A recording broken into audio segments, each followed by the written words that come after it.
नमस्कार बंधुरा माम्पिर किचेन चैनेलेर आरो एकटी नतून भिडियोते जानाई तोमादेर सबाइके अनेक अनेक स्वागत। आज बानाबो चिंगड़ी माछेर मालाइकारी एकदम अनुष्ठान बाड़ीर मतो स्वादे किन्तु घरोया पद्धतिते बानाबो। तोमरा देखते थाको आमि कि कि उपकरण नियेछि एबं केमन भावे एई चिंगड़ी माछेर मालाइकारी रेसिपि तोमादेर सामने आमि तुले धरछि। गाछ থেকে নারকোল পেড়ে সেই নারকোলটা বাবা ফাটিয়ে দিচ্ছে, যেহেতু আমি বলেছি চিংড়ি মাছের মালাইকারি করব। এই হচ্ছে আমাদের গাছের নারকেল। তো নারকেলটাকে পেড়ে এনে ছুলে দিয়ে ফাটিয়ে দিল। এইবার আমি নারকেলটাকে খুব ভালো করে এখানে কুড়ে নেব, খুব মিহি করে। যত মিহি করে কোরানো হবে তত কিন্তু সুবিধা হবে নারকেলের থেকে দুধটা বার করে নেওয়ার সময়। অনুষ্ঠান বাড়ির মতো চিংড়ি মাছের মালাইকারি বানাবার জন্য এখানে সমস্ত উপকরণ নিয়ে আমি চলে এসেছি। প্রথমেই নিয়েছি এখানে 550 গ্রাম বড় সাইজের চিংড়ি মাছ। ভালো করে ছাড়িয়ে কেটে বেছে ধুয়ে এখানে রেখে দিয়েছি জল ঝরিয়ে। মালাইকারির জন্য নারকেল তো অবশ্যই প্রয়োজন। এখানে আমি আধমালা নারকেল নিয়ে সেটাকে মিহি করে কুচিয়ে নিয়েছি।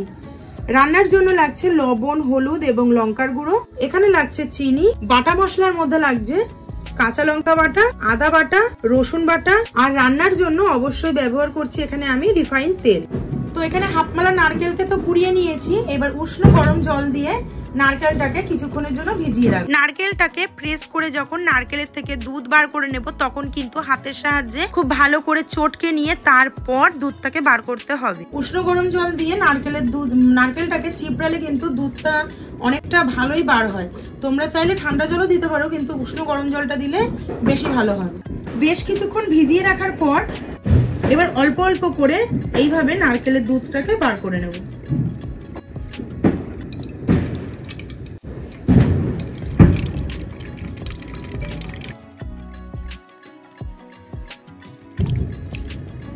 তো নারকেলের থেকে দুধ বার করে নিয়ে গ্যাসের উপরে কড়াই বসিয়ে কড়াইটাকে ভালো করে গরম করে দিয়ে দেবো বেশ কিছুটা রিফাইন তেল। তেল ভীষণ ভালো করে গরম হয়ে গেছে। এইবার আমি সমস্ত চিংড়ি মাছগুলো দিয়ে ভেজে নেব। চিংড়ি মাছটা ভাজবার জন্য দিয়ে দেবো এখানে আমি হাফ চামচ লবণ আর দেবো হাফ চামচ হলুদ গুঁড়ো।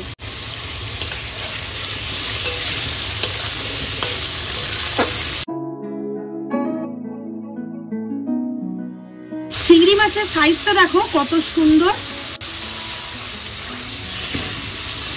চিংড়ি মাছটা একদম লাইট ব্রাউন করে দেখো ভেজে নিয়েছি। এবার চিংড়ি মাছটাকে তুলে নেব। সমস্ত চিংড়ি মাছগুলো তুলে নেওয়া হয়ে গেছে। চিংড়ি মাছটা ভেজে তুলে নিয়েছি। দেখো এইখানে কিন্তু একদম অল্প মাত্রায় তেল রয়েছে। এই পর্যায়ে আমি দিয়ে দেবো প্রথমেই বেটে রাখা কাঁচা লঙ্কা। পরপর সমস্ত মশলা দিয়ে দেবো। দিয়ে দিলাম রসুন বাটা, দিয়ে দেবো আদা বাটা, দিয়ে দিলাম 1 চামচ হলুদ, দিয়ে দিলাম 1 চামচ লবণ। কালার এবং ঝাল হওয়ার জন্য দিয়ে দিলাম 1 চামচ লঙ্কার গুঁড়ো। লো টু মিডিয়াম ফ্লেমে এবার খুব ভালো করে কষে নিতে হবে এই সমস্ত মশলাটা।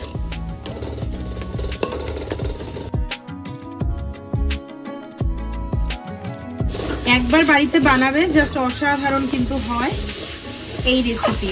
একদম অনুষ্ঠান বাড়ির মতো চিংড়ি মাছের মালাইকারি যদি খেতে চাও তবে আমার এই রেসিপি ফলো করে কিন্তু বাড়িতে একবার হলেও চিংড়ি মাছের মালাইকারিটা বানাতে হবে। তো এইভাবে খুব ভালো করে লো টু মিডিয়াম ফ্লেমে কষে নেব।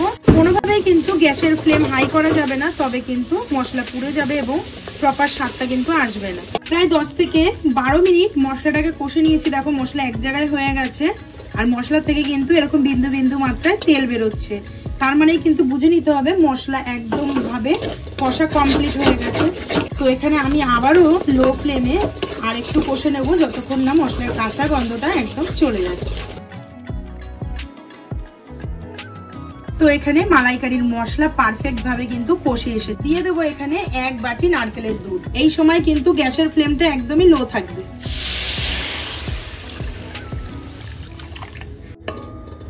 খুব ভালো করে এবার নারকেলের দুধের সাথে সমস্ত মশলাকে খুব ভালোভাবে মিশিয়ে নেব।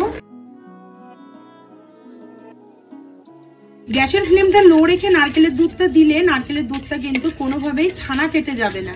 আর যদি তোমরা এখানে গ্যাসের ফ্লেমটা বাড়িয়ে দিয়ে তারপরে নারকেলের দুধটা ঢেলে দাও তবে কিন্তু একদম দুধটা ছানা কেটে যাবে এবং মালাইকারি কিন্তু পারফেক্ট ভাবে হবে না। তো দেখো এইভাবে মিশিয়ে নিলাম বলে কত সুন্দর কালারটা এসছে। এবার গ্যাসের ফ্লেমটা করে দেবো মিডিয়াম। জাস্ট অসাধারণ একটা কিন্তু কালার এসছে। ঝোল এখানে টকবক করে ফুটে গেছে। এবার আমি দিয়ে দেবো ভেজে রাখা চিংড়ি মাছ। চিংড়ি মাছটা দিয়ে কিন্তু গ্যাসের ফ্লেমটাকে লো করে দিতে হবে। দেখো উপর থেকে নারকেলের দুধ কিন্তু দুধের থেকে তেল ছেড়ে দিয়েছে, সেই তেলটাই ভেসে উঠেছে। এবার আস্তে করে খুন্তির সাহায্যে চিংড়ি মাছটা মিশিয়ে দেবো, যাতে নারকেলের দুধের যে জুসটা সেটা চিংড়ি মাছের মধ্যে খুব ভালো করে ঢুকে যায়।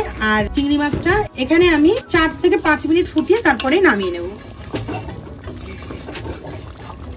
গ্যাসের ফ্লেমটাকে মিডিয়ামে রেখে দিয়ে দেবো এখানে 1 চামচ চিনি। যেহেতু মালাইকারি কিন্তু একটু মিষ্টি মিষ্টি খেতেই বেশি ভালো লাগে, সেই কারণে এখানে আমি 1 চামচ চিনি দিলাম। তোমরা যে যতটা মিষ্টি পছন্দ করো সে সেই অনুযায়ী মিষ্টিটা কিন্তু এখানে দিয়ে দেবে। তো এখানে একদম কিন্তু গ্রেভিটা দেখো গামাখা গামাখা হয়ে এসেছে, আর উপর থেকে তেলও ভেসে উঠেছে। এটা কিন্তু রান্নার তেল না, রান্নায় আমি কত অল্প তেল ব্যবহার করেছি তোমরা নিজেরাই দেখেছো। তো এটা হচ্ছে কিন্তু নারকেলের দুধটা শুকিয়ে যে তেলটা বেরিয়েছে সেই তেল। তো এই যে গামাখা হয়ে গেছে, আমি এইটুকু গ্রেভি রাখবো। এবার আমি তোমাদেরকে একটু সার্ভ করে দেখাবো চিংড়ি মাছের মালাইকারিটা কেমন হলো। এবার আমি এখানে একটা সার্ভিং ডিশ নিয়ে নিয়েছি, এর মধ্যে চিংড়ি মাছের মালাইকারিটা সার্ভ করে দেবো। শীতের দুপুরে গরম গরম চিংড়ি মাছের মালাইকারি সার্ভ করে দিলাম। তো রেসিপিটা যদি ভালো লেগে থাকে অবশ্যই কিন্তু বাড়িতে একবার ট্রাই করো। আর সত্যি বলছি অনুষ্ঠান বাড়ির মতনই হয়, শুধু চিংড়িগুলো এরকম চিংড়ি নেবে আর মাথাটাকে বাদ দিয়ে নেবে, যেই প্রসেসে করেছি সেরকম প্রসেসে করবে, জাস্ট অসাধারণ কিন্তু হয় এই রেসিপি। তো যদি ভালো লেগে থাকে অবশ্যই একটি করে লাইক কমেন্ট শেয়ার করে দিও। আর ফুল ভিডিওটা দেখার জন্য অসংখ্য ধন্যবাদ এবং ভালোবাসা। আজকের ভিডিওটা যদি ভালো লেগে থাকে অবশ্যই একটি করে লাইক কমেন্ট শেয়ার করে দিও। ফুল ভিডিওটা দেখার জন্য অসংখ্য ধন্যবাদ এবং অনেক অনেক ভালোবাসা। তো আজকের মতো ভিডিওটা এখানেই শেষ করছি। সবাই সুস্থ থেকো, ভালো থেকো। দেখা হচ্ছে খুব শীঘ্রই নতুন একটি ভিডিওর সাথে। অবশ্যই চ্যানেলটি সাবস্ক্রাইব করে নিও। আজকের মতো টাটা।